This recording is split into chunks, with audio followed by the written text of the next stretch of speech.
Bom dia, meus amados irmãos, que a graça e a paz que vem da parte do nosso poderoso Deus, a fonte de toda paz, de toda graça, né, através do nosso Senhor e Salvador Jesus Cristo, possa abundar, crescer, para que nós continuemos crescendo, prosperando em tudo que é bom, em tudo que agrada ao nosso Deus, que para nós é bom o tempo todo e o tempo todo Ele é bom. Amados, hoje, quarta-feira, vamos dar aqui prosseguimento à nossa lição bíblica diária.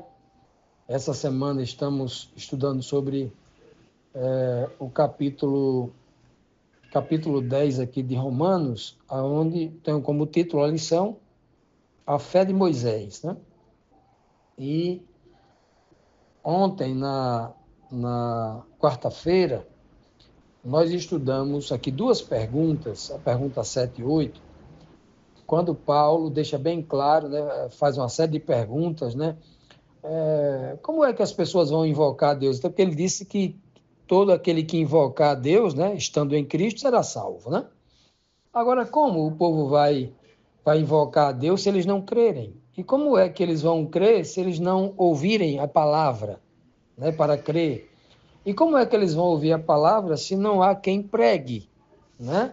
Se o povo continuasse como os judeus, recluso na sua própria comunidade, enxergando o resto do mundo como imundos, como é que Deus ia ser conhecido pela humanidade e as pessoas seriam salvas? Como? É um questionamento implícito sendo colocado aqui por Paulo, né? Vimos também no versículo 15, como ele diz aí, como pregarão as boas novas ao mundo todo, aos gentios, se eles não forem enviados? Aí ele explica o que está escrito, né? Oh, como são belos os pés dos que anunciam as boas novas, o evangelho das boas novas, a notícia boa.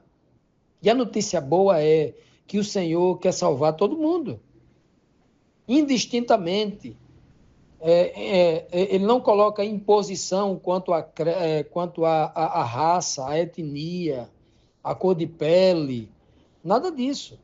A pessoa acreditou nele, creu de todo o coração e por crer se predispôs a obedecê-lo em tudo, já tem a justificação, né?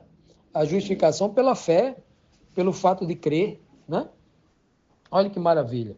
É isso que Paulo diz. E hoje, na pergunta 9 da quinta-feira, ele vai dizer o seguinte: por que o judeu natural, não tinha a justificação e a salvação garantida para eles como povo, como etnia? Por que não tinha? Apesar de que ninguém tem, né? Não é porque, eu sou Isaac, eu sou filho de Abraão, e agora eu vou sair pecando pelo mundo porque eu já tenho salvação garantida só porque eu tenho o DNA. Ninguém tem.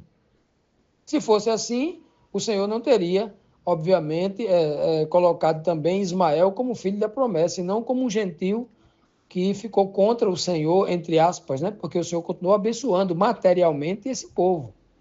Senão, não teria acontecido o contrário com Esaú, irmão de Jacó, que é filho do mesmo, né, do mesmo pai, neto de Isaac e bisneto de Abraão. Não teria acontecido? O Senhor não teria lançado maldições contra Seir, a cidade fundada por Esaú, e outras coisas, e outros oráculos, sentenças contra ele, aí que tem na Escritura Sagrada, né? Pois bem, até o próprio judeu sabe, entende que o Senhor lançou maldição com esse povo, maldições de condenação, porque eles abandonaram o Senhor e indo após lá outros deuses e outras coisas erradas, né?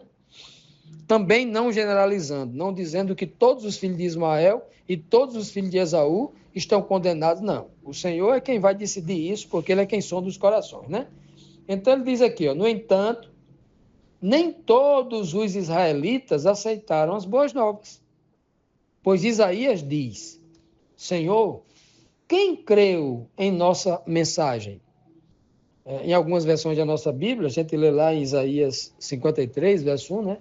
Quem creu na nossa pregação? O próprio Cristo também vai citar isso, né? Quem creu? Falando, obviamente, no contexto de que o Messias seria enviado primeiro para o seu povo.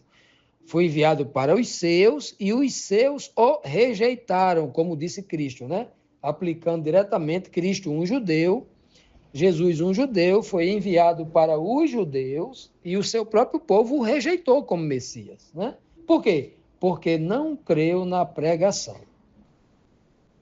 Primeiro, aí você vê uma série de problemas que a religiosidade judaica havia criado, e Paulo está apresentando todas agora, né?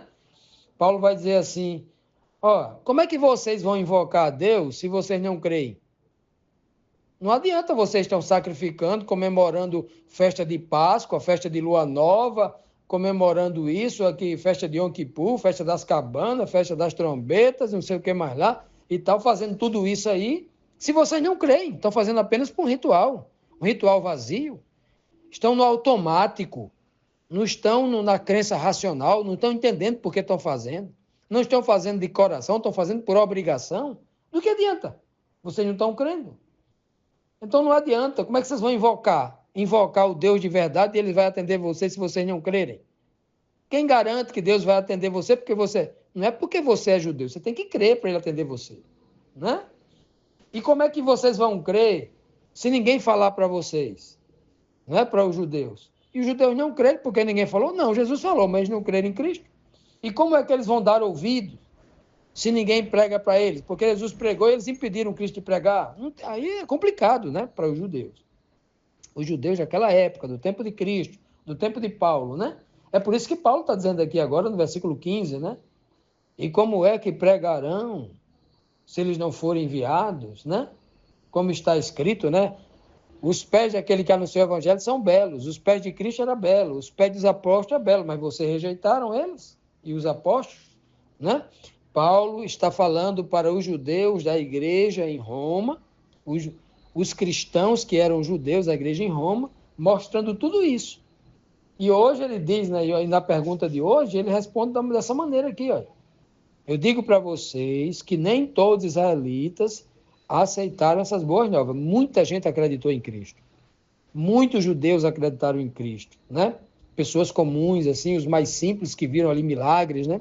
Foram despertados para a fé, como no milagre de Lázaro, né? A Bíblia diz claramente que muitos judeus passaram a crer em Cristo após aquela ressurreição ali de Lázaro, né? Pessoas comuns, do Sinédrio não, né? O Sinédrio continuou querendo persegui-lo ali. E aí ele explica por que eles não acreditaram, por que os israelitas não aceitaram as boas novas, porque não creram na mensagem. Veja que mais do que crer no milagre, na multiplicação dos pães, que haviam, né, milhares de pessoas, dentre elas gentios, judeus, né, muita gente ali, né, até o coração quis acreditar que só se faz um evento sobrenatural daquele, alguém que vem da parte de Deus, mas acreditar na mensagem de Cristo, que é o que gera fé, poucos creram no ensinamento de Cristo. E é o que Paulo está dizendo. Tem que acreditar na mensagem. E quando Cristo dizia, eu sou o Filho de Deus, enviado de Deus, aí complicou tudo, né? Até na hora que Cristo estava sendo julgado lá, diante de Pilatos, diante do povo, a multidão em peso, né? Gritando ali, né? Induzido pela maioria, crucifica, solte Barrabás ao invés disso. Veja a confusão, né, que o próprio povo judeu criou, mostrando que realmente eles não acreditaram na mensagem.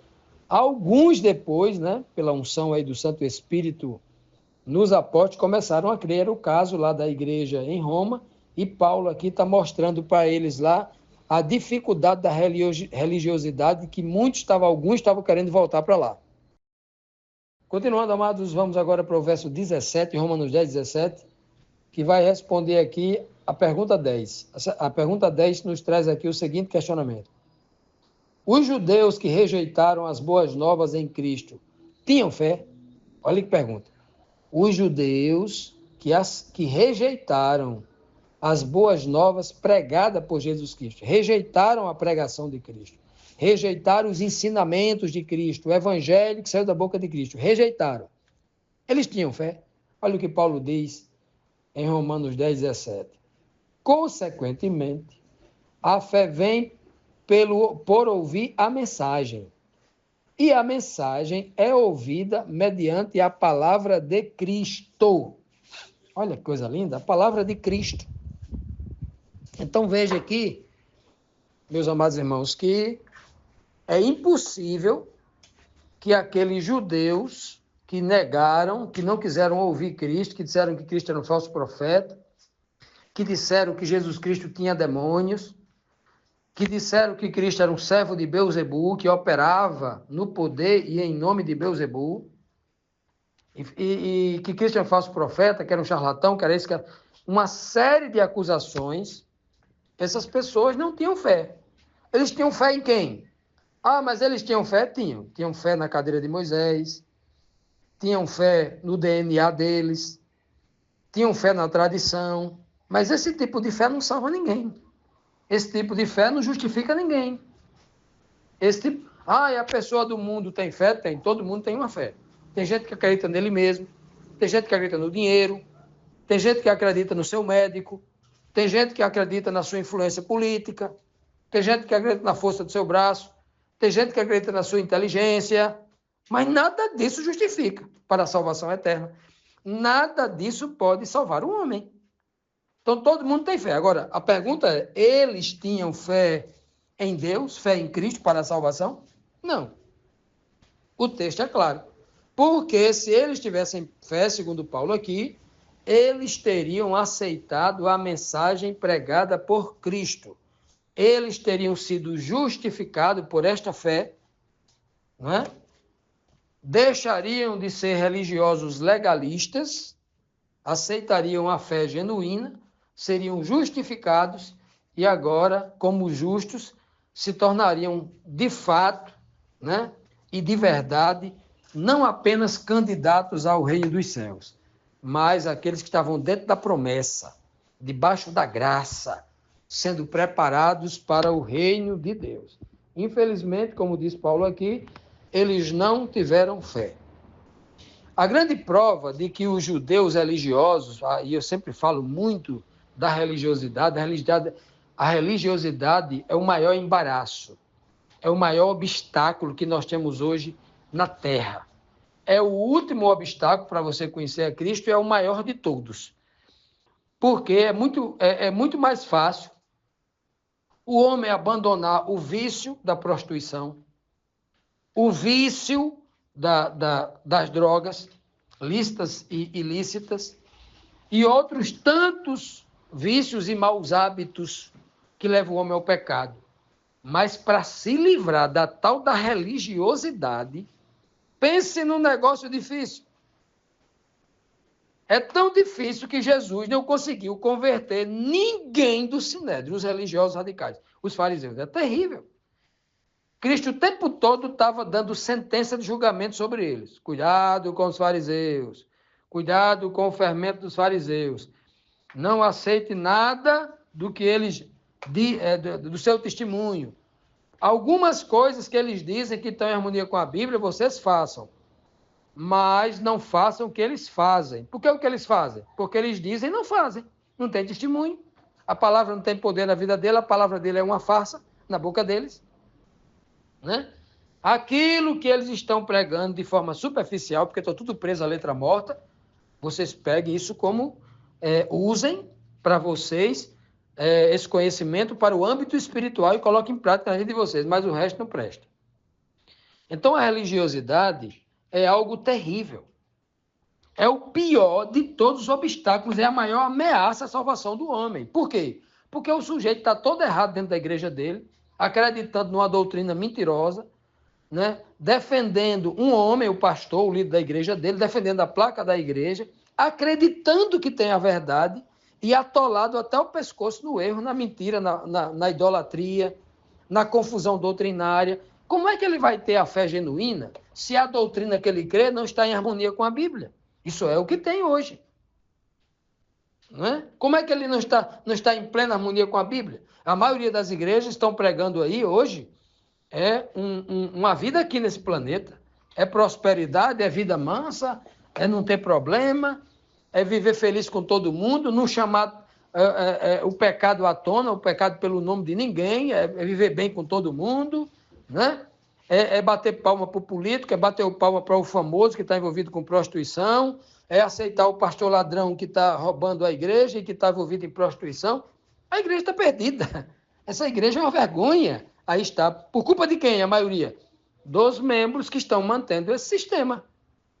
Não é? São cúmplices dele, cúmplices. E Apocalipse 18:4 vai dizer claramente, estão sendo cúmplices disso e serão julgados por isso. Né? Então, diante desse conhecimento, quando nós lemos aqui, ó, o texto está dizendo que a fé vem pelo ouvir, né? O ouvir aqui não é apenas escutar, não.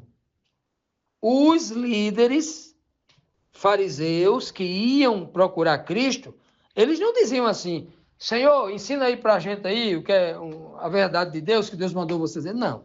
O tempo todo eles diziam, faz um sinal para que a gente veja. Eles queriam ver, não queriam ouvir. O tempo todo, até Cristo assim, essa nação perversa e adúltera, olha como Cristo chama os líderes religiosos, olha como Cristo chama os fariseus. Essa nação perversa e adúltera me pede um sinal. Nenhum sinal será dado. E aí Cristo prega uma mensagem espiritual para eles, para ver se eles despertam. Mas ele não tem capacidade, estão tudo presos à letra morta. Não vai entender nunca o que Cristo disse. Né? Me pede um sinal. Nenhum sinal será dado a essa nação, essa geração perversa e adúltera. É o que Cristo diz. Aí Cristo prega. Aí eles não escutam, porque eles querem ver. Se esquece que Paulo diz aqui que a fé vem pelo ouvir. E o diabo atua nos olhos, aquilo que vê. Não se esqueça disso. Ainda que desça um anjo do céu, que você veja ele, né? Diante de você, pregando outro evangelho, seja anátema, seja maldito. Apocalipse 13, versículo 13, vai dizer que o anticristo, em forma de segunda besta, né? O enganador, faz descer fogo do céu à vista dos homens. E o que é que as igrejas estão fazendo hoje? Os pastores estão fazendo hoje? Culto espetáculos para agradar os olhos das pessoas. É falsos milagres, é pastor pulando, é pastor dando tapa na cabeça do povo, dizendo que está libertando, uma manifestação de candomblé, de centro de umbanda, né? Que eles mesmos condenam da boca para fora, mas fazem as mesmas práticas. É uma bagunça que está na igreja hoje. Né? Porque não ouvem a palavra. É uma igreja presa a sinais, a falsos sinais e prodígios da mentira, que é o que está acontecendo muito aí, né? Então, quando nós lemos isso aqui, que Paulo está falando para a igreja de Roma, naquela época, que tinha esses problemas semelhantes, isso cai mais do que como uma luva para a nossa igreja de hoje, para a nossa edificação espiritual. Os homens e mulheres espirituais vão pegar essa mensagem espiritual e vão transformar a sua vida, o homem interior. Não vão se moldar mediante a silhueta, o perfil, a imagem, o boneco, o avatar que essas igrejas estão criando. Quem vai me moldar é Cristo, não é a igreja, não é a religião. Enquanto nós não entendemos isso, a gente é apenas um crente, um religioso. Mas cristão de verdade é só quando acontece a transformação e o homem se torna espiritual.